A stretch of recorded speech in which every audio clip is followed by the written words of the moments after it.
வெற்றிவேல் முருகனுக்கு அரோகர. ஓம் சரவணபவ. அன்பர்களே, கந்தர் அனுபூதி பாடல்களை நாம் தொடர்ந்து பேசி வருகிறோம். அந்த வரிசையில் இன்னொரு பாடல், மெய்யே என வெவ்வினை வாழ்வை உகந்து ஐயோ அடியேன் அலையத் தகுமோ கையோ அயிலோ களலோ முழுதும் செய்யோய் மயிலேறிய சேவகனே. இது பாடல். மெய்யே என வெவ்வினை வாழ்வை யுகந்து ஐயோ அடியேன் அலைய தகுமோ. முதல் ரெண்டு வரி.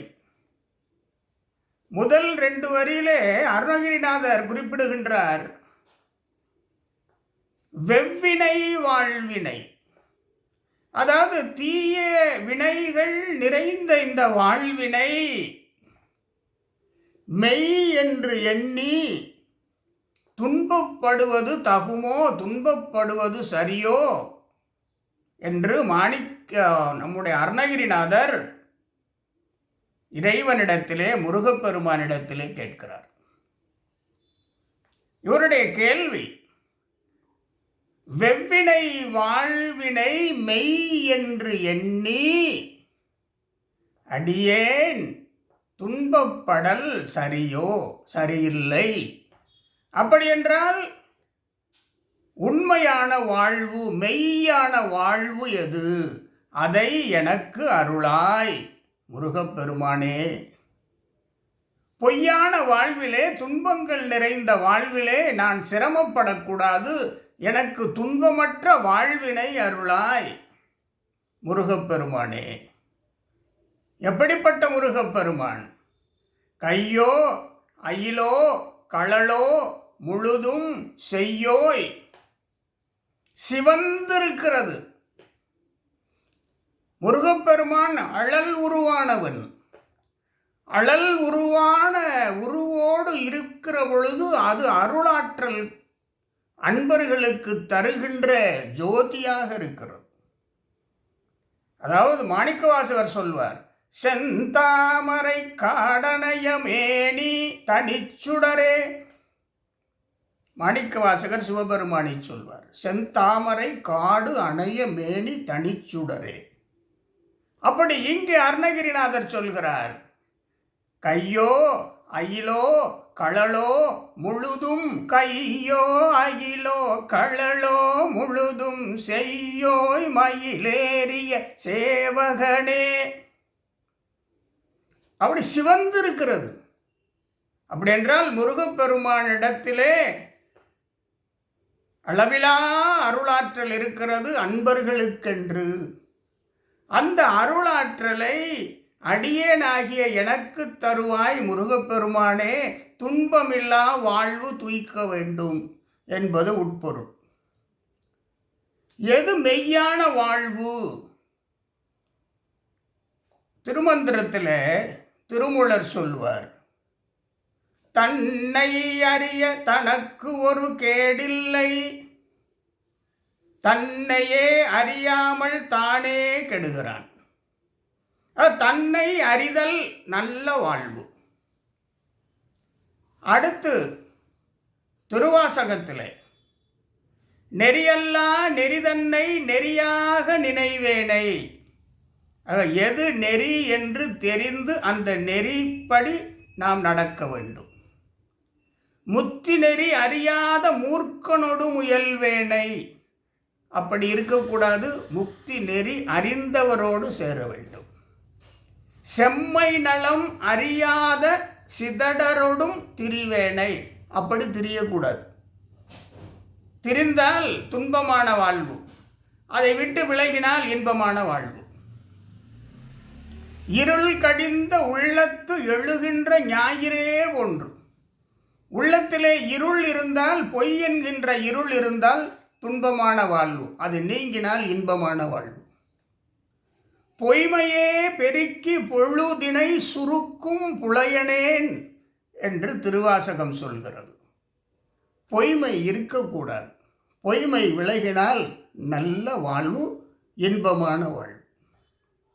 இந்த இன்பமான வாழ்வினை அருணகிரிநாதர் இறைவனிடம் கேட்டு பெற வேண்டும் என்று நமக்கு வலியுறுத்துகிறார். துன்பம் இன்றி தூயர் இன்றி என்றுமே இன்பம் வேண்டில் ராப்பகல் ஏத்துமின் எம் பொன் ஈசன் இறைவன் என்று தேவாரம் சொல்லும். ஆக இறையருள் நாடி செல்ல வேண்டும். பொருளினை நாடி செல்கின்ற வாழ்வு குறைந்து அருளினை தேடிச் செல்கின்ற வாழ்வாக இருக்க வேண்டும். வாழ்வு தனக்கும் துன்பம் இல்லாமல் பிறர்க்கும் துன்பம் இல்லாமல் இருக்க வேண்டும். பிறரை உயர்த்தி அந்த உயர்வில் தானும் உயர வேண்டும். இவர் வாழ வேண்டும் என்று மற்றவர்கள் இறைவனிடம் வேண்ட வேண்டும். இவர் நெடுநாள் இருக்க வேண்டும் என்று மற்றவர்கள் நினைக்க வேண்டும். அப்படிப்பட்ட வாழ்வு மெய்யான வாழ்வு. இந்த வாழ்வினை நாம் முருகப்பெருமானிடம் வேண்டும் என கேட்க வேண்டும். எப்படிப்பட்ட வாழ்வு? ஒருவர் இவர் வாழ வேண்டும், இவர் நெடுநாள் வாழ வேண்டும், இவர் ஒருவர் வாழ்ந்தால் பலருக்கு நன்மை கிடைக்கிறது, இவர் வாழ வேண்டும் என்று மற்றவர் நினைக்க வேண்டும், மற்றவர் ஆண்டவனிடம் வணங்க வேண்டும். அப்படி அவர் வாழ்கிறார் அல்லவா, அது மெய்யான வாழ்வு, வெவ்வினை இல்லாத வாழ்வு. அருணகிரிநாதர் குறிப்பிட்டு சொல்கிறார் அல்லவா, மெய்யே என வெவ்வினை வாழ்வை உகந்து. அங்கே வெவ்வினை நீங்கி வல்வினை நீங்கி நல்வினை கொண்ட வாழ்வாக அந்த பதம் மாறும். ஐயோ அடியேன் இல்லை, அடியேன் நலமாக இருப்பார். அலையத் தகுமோ இல்லை, அவர் நலமுடன் இருப்பார். சிறப்பான வாழ்வு எது என்பதை இந்த பாடல் சுட்டி காட்டுகிறது. முருகப்பெருமான் சிறப்பான வாழ்வினை அருள்வார். தமக்கும் துன்பமின்றி பிறர்க்கும் துன்பமில்லாது வாழ்வினை தருவார். நாம் நெடுநாள் வாழ வேண்டும் என்று மற்றவர் விரும்புகின்ற வாழ்வினை தருவார். தன்னை அறிய தனக்கொரு கேடில்லை என்பது போல தன்னை முழுவதுமாக அறிந்து கொண்டு அதன்படி செம்மையாக வாழ்வதற்கான அருளினை முருகப்பெருமான் தருவார். இங்கே முருகப்பெருமானை மயிலேறிய சேவகனே என்று குறிப்பிடுகிறார். மயிலேறி தேவர்களை காத்தவன், தேவ சேனாபதியாக இருந்தவன், அன்பர்கள் அனைவருக்கும் அடைக்கலம் தருபவன், அன்பர்களுக்கெல்லாம் அரணாக இருப்பவன், மயிலேறி சேவகனே. மிகப்பெரிய வீரன், சேவை செய்வதிலே மிகப்பெரிய வீரன், அன்பர்களுக்கு அரணாக இருப்பவர் முருகப்பெருமான். அழல் உருவாகி நின்றவர் முருகப்பெருமான்.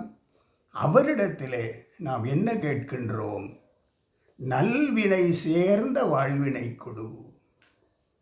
அலையத் தகுமோ இல்லை, இன்புற்று வாழ்கின்ற வாழ்வினை கொடு.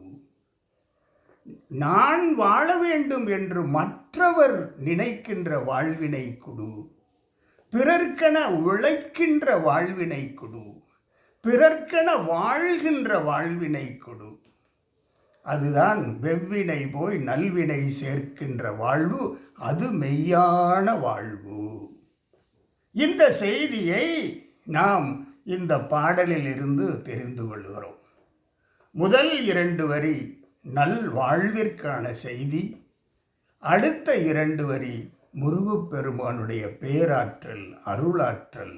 முருகப்பெருமான் எப்படி நமக்கு அரணாக இருக்கின்றார், காக்கும் கடவுளாக இருக்கின்றார் என்பதை நமக்கு சொல்லித் தருகிறது. அருமையான பாடல். தொடர்ந்து அன்பர்களே கந்தர் அனுபூதி படியுங்கள், மெய்யான வாழ்வினை பெறுவீர்கள். மீண்டும் சந்திப்போம். ஓம் சரவணபவ.